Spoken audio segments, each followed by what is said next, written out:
Hello everyone, मैं हूं Romesh Upadhyay. Welcome in brain drain.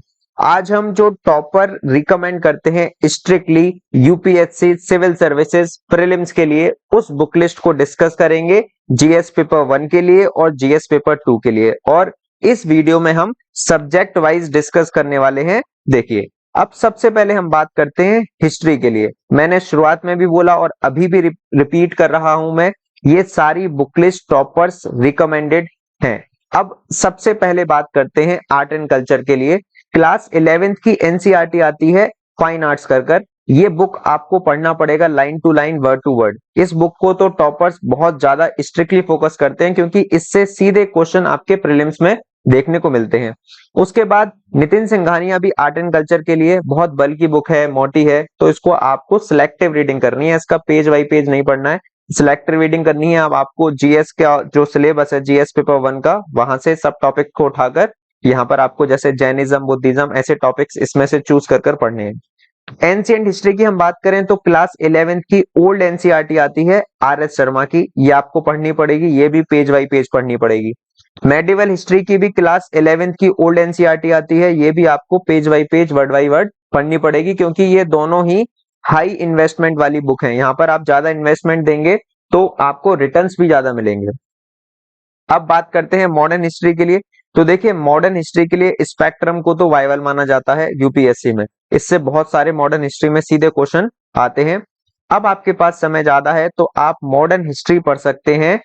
यहाँ पर ये बिपिन चंद्रा जी ने लिखी है, क्लास 12th की है, ओल्ड एनसीईआरटी।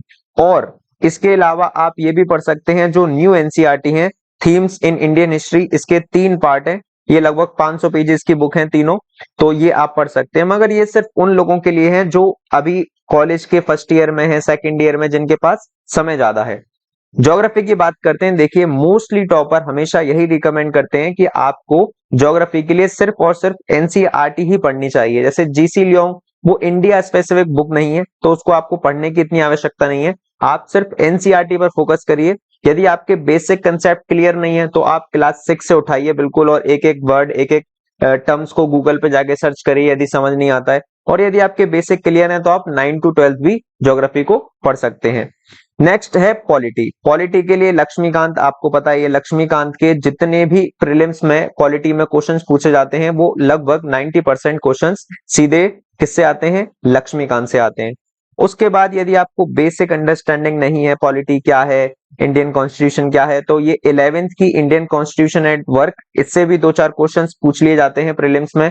पॉलिटिकल थ्योरी और क्लास 12th के लिए ये 2 पॉलिटी की बुक ये आप पढ़ सकते हैं, जिसमें कि एनसीईआरटी में इंडियन कॉन्स्टिट्यूशन एट वर्क, ये बहुत इंपॉर्टेंट एनसीईआरटी है, इससे प्रीलिम्स में क्वेश्चन आ ही जाते हैं।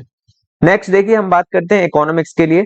इकोनॉमिक्स एक थोड़ा सा करंट से जुड़ा हुआ सब्जेक्ट है, जो कि इकोनॉमिक्स में सीधे बेसिक्स पर क्वेश्चन बहुत कम ही पूछे जाते हैं, करंट रिलेटेड क्वेश्चंस बहुत ज्यादा आते हैं। तो आपको फंडामेंटल क्लियर करने के लिए सबसे पहले तो एनसीईआरटी को पढ़ना पड़ेगा। 9 से एनसीईआरटी शुरू होती है इकोनॉमिक्स की। तो यहाँ पर जो सबसे ज्यादा जरूरी एनसीईआरटी है वो इंडियन इकोनॉमिक डेवलपमेंट है, क्लास 11th की।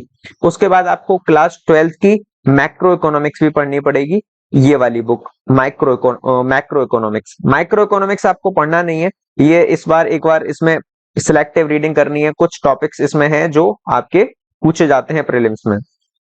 उसके बाद एडवांस बुक के लिए बात करें इकोनॉमी के लिए, तो हमारे पास 2 चॉइस हैं, एक नितिन सिंघानिया और एक रमेश सिंह। अब टॉपर्स जो ज्यादातर रिकमेंड करते हैं वो रमेश सिंह को रिकमेंड करते हैं। आप नितिन सिंघानिया भी पढ़ सकते हैं यदि आपको जो बुक पढ़ने में सुटेबल ज्यादा लग रही है, जो इजी है, आपको समझ अच्छी तरीके से आ रही है, तो इन दोनों में से आप कोई भी एक बुक चूज कर सकते हैं। नेक्स्ट बात करते हैं एनवायरमेंट के लिए। तो एनवायरमेंट के लिए टॉपर्स जो ज्यादा रिकमेंड करते हैं वो है शंकर आईएएस की बुक एनवायरमेंट के लिए।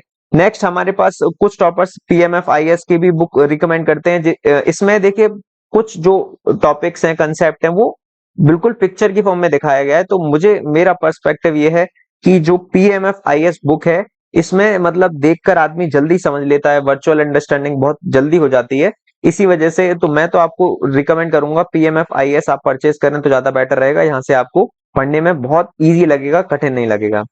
नेक्स्ट आता है करंट अफेयर। अब देखिए, करंट अफेयर के लिए बहुत सारी कोचिंग है। आप किसी भी एक कोचिंग का करंट अफेयर मैगजीन उठाइए और उसी को बार बार रिपीट करिए।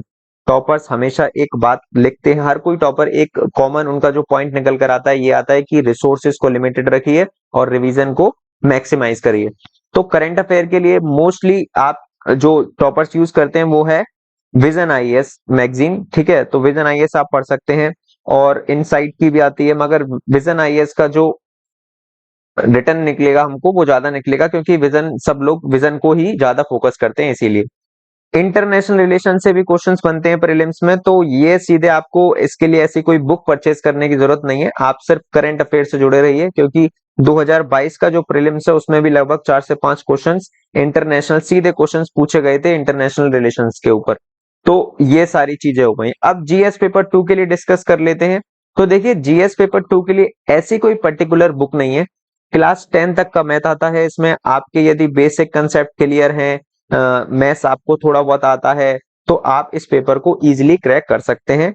फिर भी मगर एक बार बेसिक आइडिया के लिए आप क्या करें, इसके लिए पीवाईक्यूज यानी प्रीवियस ईयर क्वेश्चन पेपर को उठाइए और सॉल्व करके देखिए। यदि आप क्वेश्चन सॉल्व कर पा रहे हैं तो ठीक है, अगर नहीं कर पाते तो आपको कोई ना कोई बुक चूज करनी पड़ेगी।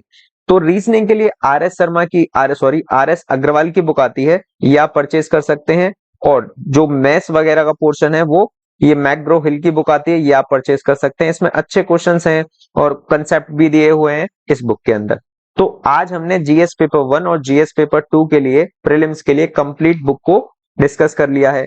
इसके बाद एक बहुत जरूरी बात जो है वो है कि आपको सिर्फ बुक्स की रीडिंग नहीं करनी है, आपको टॉपिक्स पर कंसेप्ट बिल्डिंग करनी है। क्योंकि देखिए मैं एक बहुत इंपॉर्टेंट बात बताता हूं आपको, यूपीएससी का जो सिलेबस है और जो यूपीएससी की वेबसाइट पर कहीं भी आपको बुक लिस्ट तो डली हुई नहीं है ना, कहीं भी नहीं है अपलोड, और ना ही यूपीएससी ने कोई रिकमेंड की है बुक लिस्ट। तो ये सारी बुक लिस्ट टॉपर्स के द्वारा बताई गई। आपको ये नहीं करना है कि इसके ऊपर टोटली रिलाई करेंगे, आपको बस हर टॉपिक पर हर कंसेप्ट को समझना है और उसके बहुत सारे डायमेंशन जोड़ने हैं कि पॉलिटिकल, इकोनॉमिकल, सोशल, हर डायमेंशन को जोड़कर पढ़ने की कोशिश करनी है, जिससे कि आपकी कंसेप्ट बिल्डिंग हो, ना कि आप रीडिंग करे जा रहे हैं। इससे कुछ भी नहीं होगा, आपको समझने के लिए पढ़ना है, सिर्फ सिलेक्शन के लिए नहीं। इसी प्रकार से यदि आप समझ समझ कर चीजें करेंगे तो सिलेक्शन तो आपका ऑटोमेटिकली हो जाएगा। यदि ये वीडियो आपको अच्छी लगती है, इंफॉर्मेटिव लगती है, तो प्लीज वीडियो को लाइक करिएगा, शेयर करिएगा। Thank you for watching this video और चैनल को सब्सक्राइब करिएगा।